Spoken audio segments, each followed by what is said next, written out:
Well, I mean, 3 games unbeaten on the spin. I mean, it's only a little bit, but it's better than it has been this season, I guess. Yeah, it's no, I get what you're saying, but for us, it's just about re-going for the next one, isn't it? We've always done that. We've always tried to do that and implement that, in the players' mindset and how we prepare is move on to the next game, and obviously this one comes around pretty quick. Okay, another long trip, is that something you have to factor into all in terms of what you can do with training, recovery, all that thing? Yeah, I mean every little detail's looked at, and certainly a couple of long trips up north, expensive for our fans, so as long as we put on the effort, the commitment and the desire as we did on Saturday at Bradford, make sure we do that again at Rochdale, which is it's always a tough place to go. Keith Hill's teams have always been very decent, good manager. So, but we got to put up there and put on a strong, committed performance to try and win the game. Yeah, I'm interested. So you've got a hard game. People have done all the other running on Saturday, and then you've got 2 days between that and the other. What is recovery? Is it just swimming? Is it gentle jogging around? What kind of things are you doing? For us this morning, to give you a bit of an insight, so we'll the lads that played will get a warm up activation yoga beforehand. Then they'll have a warm up, then they'll have a feel of a ball, a bit of light possession, passing drill, and then they'll go over to the pool to do a recovery session in the pool. So it's pretty full on. The boys that didn't start the game Saturday will do a little bit extra on top of that, and then we travel tomorrow morning. We'll do a little bit walk through, maybe a few things on the pitch tomorrow morning before we get on the bus. Okay, and that is a bit of that I would imagine is familiar from when you were playing, but it's also a fair bit different. No, it's nothing like I was playing, to be honest with you. Yeah, honestly, I didn't get coached when I was a player. So the game's changed immensely, and the quickness and the pace of the game.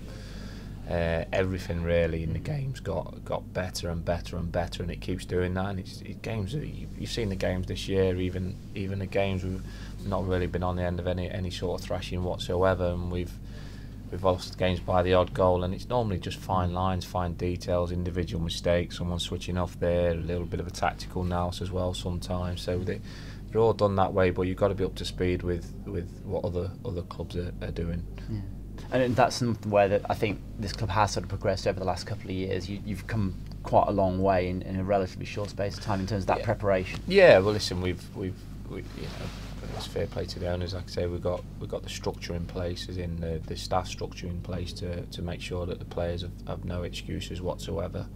We try and we get a couple of lads that come in for free as well through the UE partnership as well. So sometimes I think people think we've got loads and loads and loads and loads of staff. Actually, they're on. Some of them don't get paid at all. So, but no, we try and do it as professionally as we possibly can. It's difficult when we've only got one training pitch to train on every day, and with a little bit of area in between. So, it's obviously still an area of the club we need to progress into as well. Because the Gulf nowadays with a lot of places they have all these things. Yeah, you mentioned Keith Hill. Obviously, a bit like you, he's been there for quite a while. He's built up a sort of, what you're going to get from his teams, aren't you? It's Tyler football. Yeah, you do, and I think he was getting a little bit of stick early in the season, as was I. But look at the amount of managers. I said it last week. Look how many managers are sat there. Northampton's has gone, and the turnaround now is absolutely crazy world. And Keith's up there with the longest serving. He'd been in the top 10, Keith, and he's managed loads of games at that club as well. So I think when you've done that, you're obviously a talented manager, and Keith is that. He's a good lad. He was a youth team manager actually when I went up on loan there under Steve Parkin, and then he got the job after that. But you could see the enthusiasm he has, the desire, and the work that he was doing with the youth team back in them days, and obviously that's put him in good stead in his managerial career as well. No, I've done this often enough to know that I don't ask you about too much team news, and just want to check on Tom Lockyer. He's okay after the weekend? I don't think he is. He must still be concussed, because the pair of trainers he wore this morning, he must have not been in there. So yeah, a little bit concerned he's wore them trainers today. So we'll see how that goes.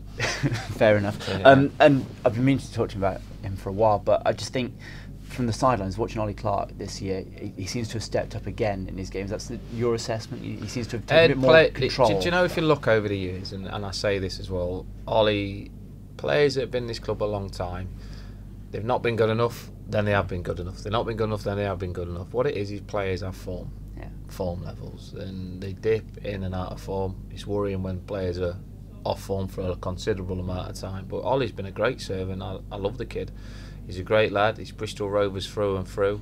He dies. He gives every single inch on that pitch, even if he's having a bad game with a ball. So, and I think his form, like you say, this season's been very consistent. But players can dip him in and out. It's about giving them the belief to get back to the best. Yeah. No, I wouldn't disagree with that. He just seems to be trying things that I've not seen him do before. He's gliding past players that he wouldn't have tried before. Trying to improve his areas of the game, isn't it? I think maturity comes with that. The amount of games he played with that, knows the club well, knows. So I think all those things go into that, and a very strong mindset. You know, biggest compliment I could probably say to Ollie is if I was at war, I'd want him in the bunker next to me.